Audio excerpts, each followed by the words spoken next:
अगली खबर का रुख करेंगे। अगली बड़ी खबर जो भोपाल से हमें मिल रही है, उपचुनाव में पारदर्शिता के लिए चुनाव आयोग ने एक नई पहल की है। कोविड पेशेंट के पोस्टल बैलेट की वीडियोग्राफी कराई जाएगी। ये नई पहल चुनाव आयोग की तरफ से नवंबर में 28 विधानसभा सीटों पर उपचुनाव के लिए व्यवस्था है। ये संभावना जताई जा रही है। नवंबर में संभावित 28 विधानसभा सीटों पर उपचुनाव के लिए व्यवस्था और कोविड पेशेंट के पोस्टल बैलेट की वीडियोग्राफी आयोग की तरफ से कराई जाएगी। कोविड पेशेंट के मतदान के आवेदन नामांकन के 5 दिन बाद तक लिए जा सकते हैं।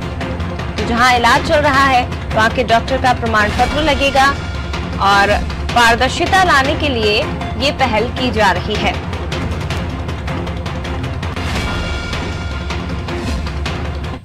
और लेकिन चुनाव आयोग की इस पहल को और भी विस्तार से हम समझने की कोशिश करेंगे। वैभव जी हमारे साथ फोन लाइन पर जुड़े हैं। वैभव जी, किस तरह की पहल है और इस पहल के बाद किस तरह से चुनाव में पारदर्शिता आएगी, विस्तार से समझाइए।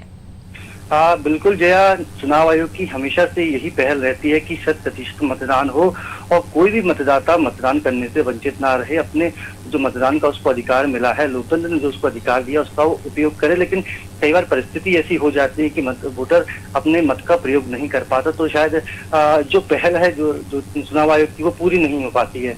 इस बीच कोरोना का संक्रमण है और मध्य प्रदेश में भी 1 लाख से ज्यादा जो लोग हैं कोरोना के पॉजिटिव हो चुके हैं और ऐसे में बड़ी संख्या में लोग अस्पताल में भी भर्ती हैं। नवंबर में उपचुनाव संभावित और फिलहाल अब तक कोरोना की वैक्सीन नहीं आ पाई, तो ऐसे में चुनाव आयोग की पूरी कोशिश रहेगी कि जो व्यक्ति कोविड पॉजिटिव है और वो अस्पताल में भर्ती है तो उसका भी मत का प्रयोग वो अपने मत का प्रयोग करके लोकतंत्र का अपनी आहुति दे सके। इसलिए जो रिटर्निंग ऑफिसर होते हैं, जो कोविड पेशेंट होता है, उसको नामांकन करना होगा मतदान के लिए, रिटर्निंग ऑफिसर को बताना होगा।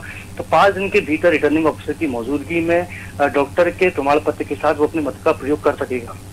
बिल्कुल वैभव जी, लेकिन क्या अगर कोविड पेशेंट अस्पताल में भर्ती है तो जिम्मेदार चुनाव आयोग के क्या अस्पताल पहुंचकर ये पोस्टल बैलेट पेपर ले सकेंगे? और दूसरा सवाल ये भी है कि यदि कोई कोरोना पॉजिटिव पूर्व में रहा है और बाद में ठीक हो गया या फिर क्वारंटीन है, होम क्वारंटीन, तो क्या वो जा सकता है या उसे भी पोस्टल बैलेट के माध्यम से ही सहयोग करना पड़ेगा?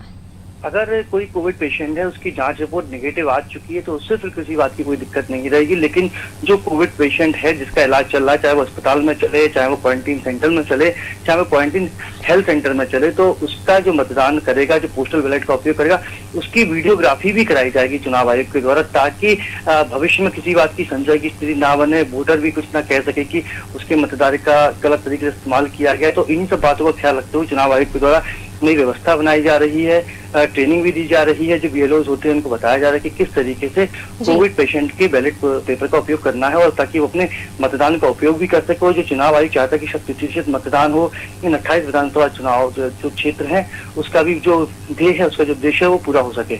बिल्कुल लौटूंगे आपके पास, वैभव जी बने रहिएगा। लेकिन आपको बता दें कि अब तक पोस्टल बैलेट से मतदान की सुविधा केवल चुनाव ड्यूटी पर तैनात या सेना में तैनात सैनिकों को ही मिलती रही है। लेकिन क्योंकि इस बार समय थोड़ा सा बदला हुआ नजर आ रहा है, कोरोना संकट काल में तमाम तरह के परिवर्तन किए जा रहे हैं और इसी को ध्यान में रखते हुए चुनाव आयोग की तरफ से वोटिंग में पारदर्शिता लाने के लिए ये नई व्यवस्था की जा रही है।